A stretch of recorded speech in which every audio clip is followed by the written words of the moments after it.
Hello everybody, this is a bit of a rare treat for me because welcome to Mark Holmes' world of cold water carp fishing. Now, over the years I've tended to do very instructional type of videos with PB products. They've been look at this product, look at that product, this is how you apply it, this is what you do, this is what you don't do. But what I want to do now is almost like an armchair one-to-one. I want to talk to you about cold water carping. And the reason why I want to talk to you about cold water carping is if you look around, you can see that the clocks have gone back and we are now facing the cold weather. But what I want to do is I want to try and break it down and make it very much a basic ABC type of thing so you can understand it and hopefully take something away for your own fishing. Now, when people talk to me about cold water carping, one of the things that I always say to them is try and divide it into little individual situations where you're not overfaced with too many questions. So let me put some meat on the bones. What does that mean in theory? Well, what it basically means in theory is that I break down my cold water carping. And the practical way of breaking it down is I talk about cold water carping before your lake gets a lid on it, i.e. frozen, and after. Now what I want to talk about in this instance is the time of year that we're fishing. Clocks have just gone back. We've not had any frost yet. So although we've got very few daylight hours, we've not got the freezing temperatures that tend to come with it. I'll give you an example. When I fished on this lake in March and April, the water temperature was colder than it is now. I've actually taken, and you will see in the next 20-25 minutes of this video, you'll see various cutaways which will substantiate some of the points that I'm going to talk about. But one thing which I think is important is the water temperature. And it sounds a little bit, how can I put it? It sounds a little bit obvious, and I don't want to state the obvious, but that's a vital part of the tactics. What is the water temperature? Now, you can take the air temperature and say, yes, today, the weather forecast is we're going to get 11 degrees. Would you believe I'm fishing in 12 degree temperature in the water? So as bizarre as it seems, the actual water temperature, the ambient water temperature, is higher than the air temperature. So all you physicists out there and you guys that were good at physics will realise that as the air temperature starts to drop, eventually the water temperature will go down. But from a fishing perspective, early winter, as I call it, is great to still keep giving them some bait. So let me explain. We've got 12 degrees. I did really well on this lake about 4 or 5 weeks ago when it was 14 degrees. So we've only got 2 degrees reduction in the actual temperature.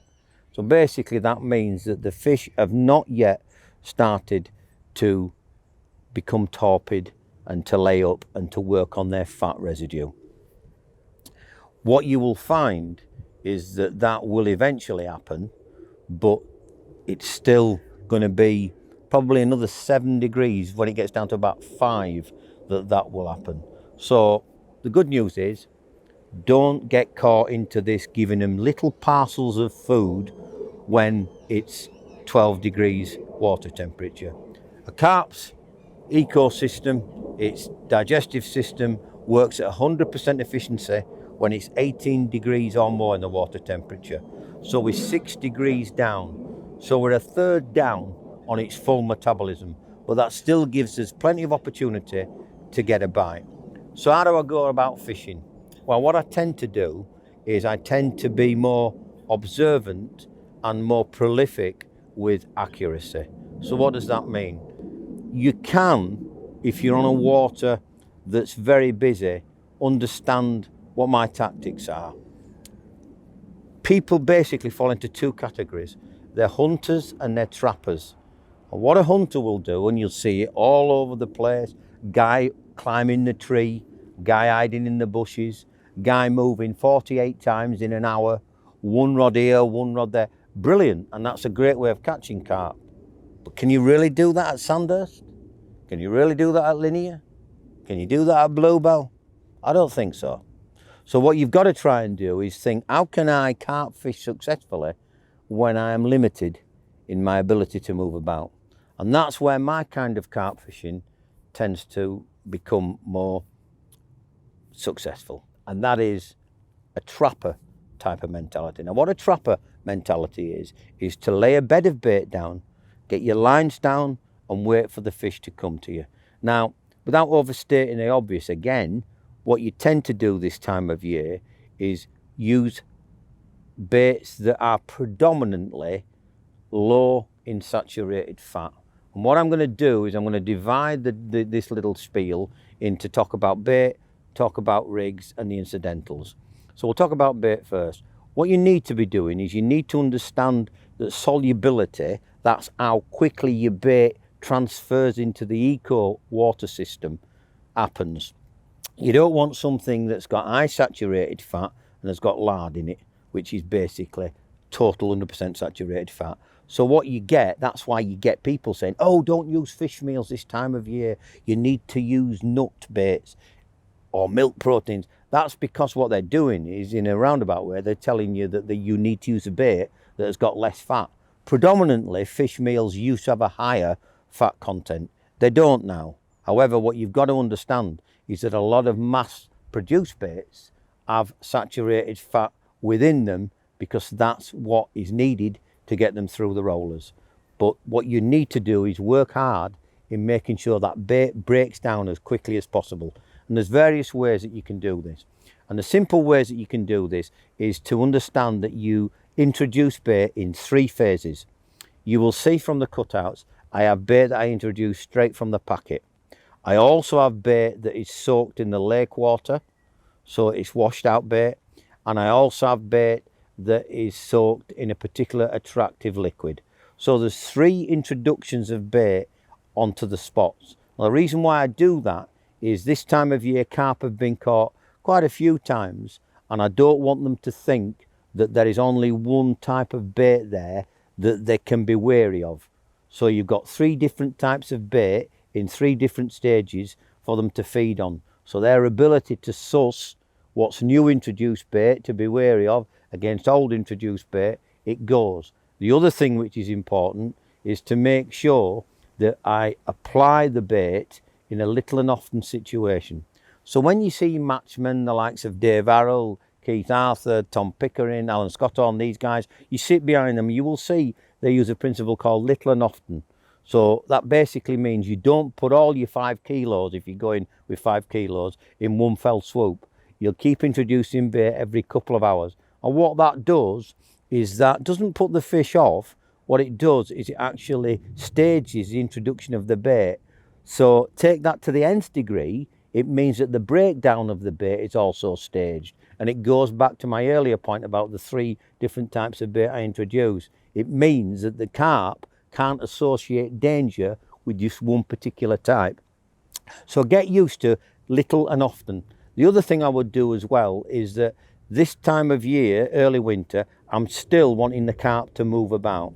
This spot fishing, which is predominantly what tight accurate baiting does, makes the carp very difficult to register a run, because you've got the action of the carp bending down, tilting up rather, to eat the bait, righting itself, and that is only when you will get an indication. So can you imagine most conventional rigs, when the carp goes from there to there, you'd never even get a bleep.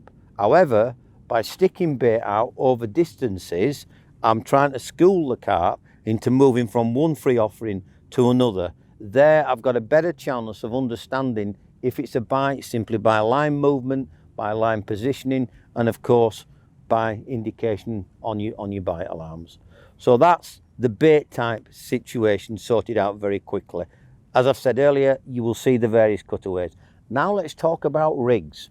And it's quite strange. I'm sponsored by a company that supplies all the components for rigs, and yet I'm not associated as a rig guy, which makes me smile sometimes, because let me tell you, I don't care what bait you use, if your rigs aren't efficient, and the efficiency of a rig, again, is multifaceted like bait. It's not just the ability to hook the fish, it's the ability to land the fish. And I won't repeat what I've said many times, but I will do. PB Products tackle was actually designed by two blokes called Pete and Bert, and they were Dutch anglers, and it was designed to catch foreign fish. So without beating about the bush, any tackle that was designed to catch these massive fish abroad can easily handle anything in the UK. So I've been with PB now for more than 10 years, and that's because the tackle is reliable. So that's important. You need tackle that's reliable, and you need also to understand that once the tackle's reliable, it has to be efficient. So it's pointless having very strong line like the Control Mono, 33 pound, if when you come to your rig, your hooks aren't sharp enough, or more importantly, the carp are able to get away with eating the bait and then ridding the rig. And that's the area where we all have to work harder, boys and girls. I see so many times, and you'll have seen with the various underwater videos, carp will pick up your bait and they are hooked. But believe you me, the real smart ones don't run around when they're hooked. They sit there and they go, oh dear, I need to get rid of this hook. And that's why it is so important with part of my fishing that I have a system of lead release. And that lead release can come by various lead clips that are available. But the important thing is once you've dumped the lead, the carp finds it very hard to eject the hook, because that's the anchor point which they will use. And it's more important in winter because I tend to go two ways: very tight lines, very heavy leads, and very short hook links. And that's all because of the movement of the carp.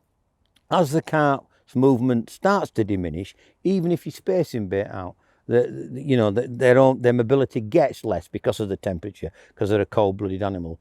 So what I do is I work hard at making sure that that fish is hooked as quickly as possible. Now, the important thing that you must understand is that most people now are using a pop-up style or a wafter style hook bait, and that is because they are using a hooking system where the hook is upside down. So let me explain.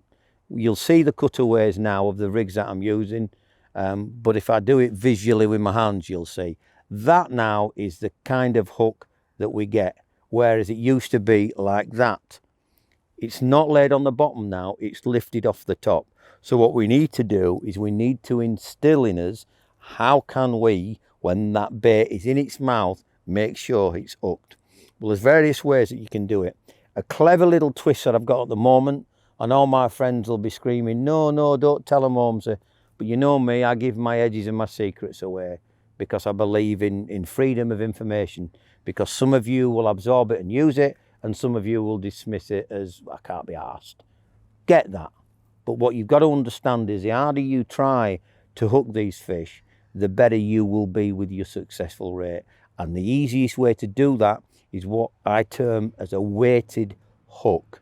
Now, what a weighted hook is I see various beads that you put on the bend of the hook, or various wires that you can wrap around the hook.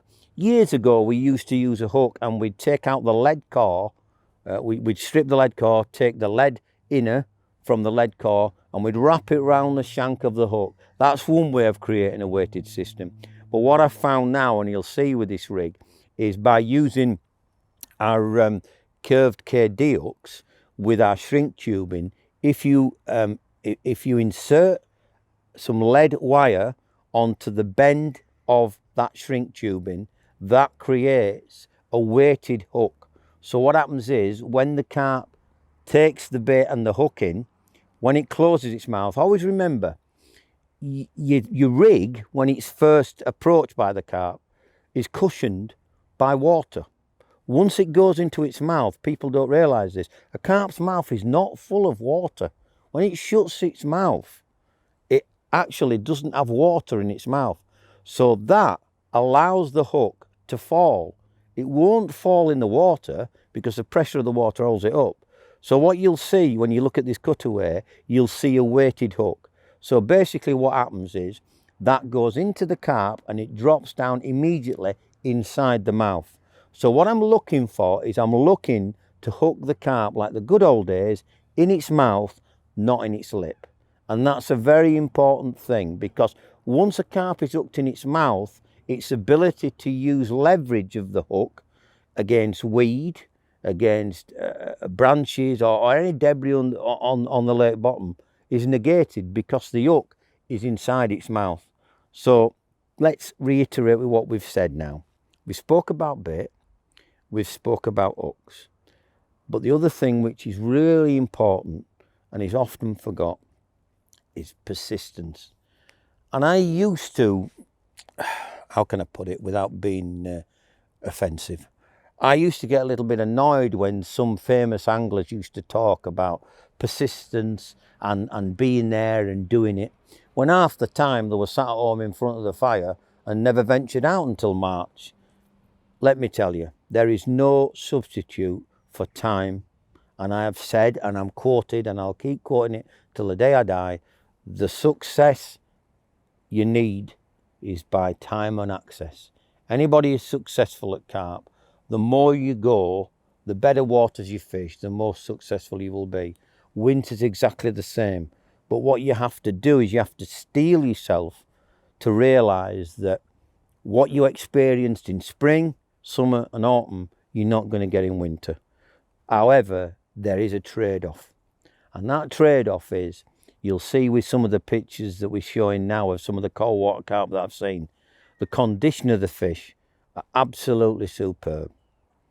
The weights of the fish are at the highest, and also the personal satisfaction you get from catching a cold water carp means that you will keep coming back for more.